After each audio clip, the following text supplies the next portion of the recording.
बिस्मिल्लाहिर्रहमानिर्रहीम।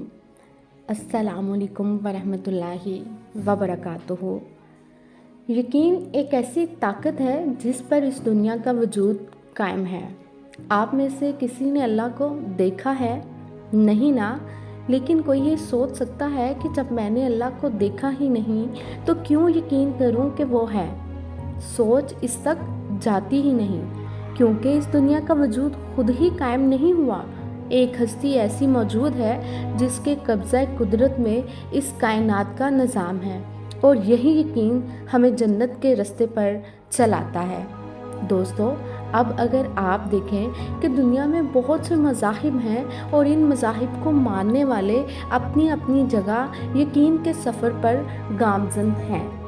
अब हम लोग सांपों को अपना दुश्मन समझते हैं, पर यकीनन आपने सुना होगा कि दुनिया में ऐसे लोग मौजूद हैं जो सांप की पूजा करते हैं, जो सांप को अपना देवता मानते हैं। यही वो यकीन है जिस तक आपको ले जाना चाहती हूँ। ये सारा खेल हमारे जहन का है। कामयाबी दुनिया में कहीं नहीं है, ये हमारे जहन में मौजूद है। अगर हम कामयाबी का यकीन रख कर सफ़र तय करें तो यकीनन मंजिल पर पहुंचने से हमें कोई नहीं रोक सकेगा। ज़िंदगी जब बेसुकून होने लगे तो अल्लाह पर यकीन मजबूत कर लो कि अल्लाह जो करता है बेहतर करता है, और जो हुआ बेहतर हुआ। लेकिन अगर वक्ती तौर पर बेहतर ना लगे तो एक वक्त आता है जब सब बेहतरीन हो जाता है। बात बस यकीन की है। जब दिल अल्लाह की रज़ा में राज़ी रहने और शुक्र अदा करने की आदत डाल ले तो सुकून मुकद्दर बन जाता है। कहते हैं कि अगर यकीन गहरा हो तो हर इंशाअल्लाह अल्हम्दुलिल्लाह हो जाता है। यकीन रखें, जहाँ ईमान होता है वहीं यकीन होता है, और जहाँ यकीन होता है अल्लाह मौत से भी वही करता है। और अल्लाह ने बेशुमार ऐसे मौजज़ात दिखाए हैं उन बंदों को जो इस पर यकीन रखते हैं। मछली के पेट में जिंदा रहना मौजे से कम है। एक छड़ी की मदद से समंदर के 2 हिस्से कर देना मौजा नहीं है। अपने बंदे के लिए आग ठंडी कर देना भी किसी मौजे से कम नहीं है। जब भी अल्लाह से मांगो तो कम ना मांगो, उसकी शान के मुताबिक बेहिसाब मांगो, और फिर शक में ना पड़ो। इस पर यकीन करके इंतज़ार करते रहो, और यकीन मानो वो भी मिल जाएगा जिसकी उम्मीद तुम छोड़ चुके होगे। फिर देखो कैसे नामुमकिन और नामुकम्मल कहानियाँ, जिनके मुकम्मल होने का तसव्वुर भी तुम नहीं करते, मुकम्मल होती हैं। मत भूलें, नामुमकिन और मुकम्मल से बहुत आगे इसके कुन की रसाई है। सूरह यासीन में वो यूं ही नहीं कहता, इन्नमा अमरुहु इज़ा इरादा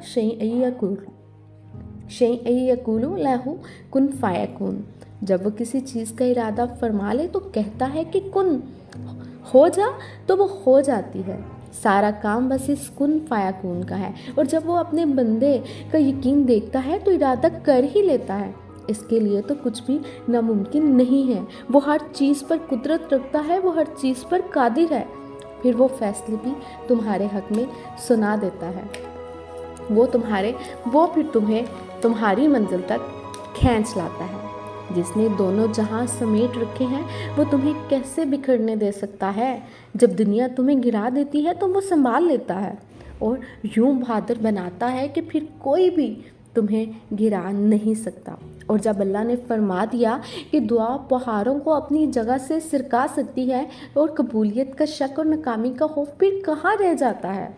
हाँ, तो फिर अपने सब मसले उसके हवाले कर दो, इस यकीन के साथ कि वो कोई ना कोई हल निकाल देगा। और फिर इसकी मोहब्बत और रहमत के जलवे देखो। जब तक उससे जुदा रहोगे बेसुकून रहोगे। उसे अपनी तन्हाइयों में ढूंढो, वो तुम्हारी पुकार ज़रूर सुनेगा, वो तुम्हें थाम लेगा। जैसे जैसे हालात बदलते हैं मुकद्दर भी बदलता है, लेकिन हर बात का एक वक्त मुकर्रर है। तुम्हें पूरा हक है उन ख्वाबों के लिए लड़ने का जिनकी तदबीर तुम्हारे सिवा किसी ने नहीं देखी। अगर तुम अपने आज से खुश नहीं हो, तुम्हें सुकून नहीं है, तुम्हारे अंदर एक जंग लगी है, तो यकीन जानो यही तो कामयाबी के सफ़र का आगाज़ है। यही तो कामयाबी का सफ़र शुरू करने की अलामात हैं। जो तरफ तुम्हारे दिल में है, जो काम तुम करना चाहते हो कर डालो। कामयाबी चंद कदम के फासले पर तुम्हारा इंतज़ार कर रही है। कहीं धूप दे कहीं बदलियाँ, दिलो जान से दोनों कबूल हैं, मगर उस महल में ना कैद कर जहाँ ज़िंदगी की हवा ना हो। तेरे इख्तियार में क्या नहीं, मुझे इस तरह से नवाज दे, यूँ दुआएं मेरी कबूल हों, मेरे लब पे कोई दुआ ना हो। अगर आप लोगों को वीडियो पसंद आई हो तो इसको लाइक और शेयर करिएगा और चैनल को सब्सक्राइब कर दीजिएगा। जज़ाकल्लाह। अल्लाह ताला आप सबका हाफ़िज़ व नासिर हो। फ़ी अमान अल्लाह।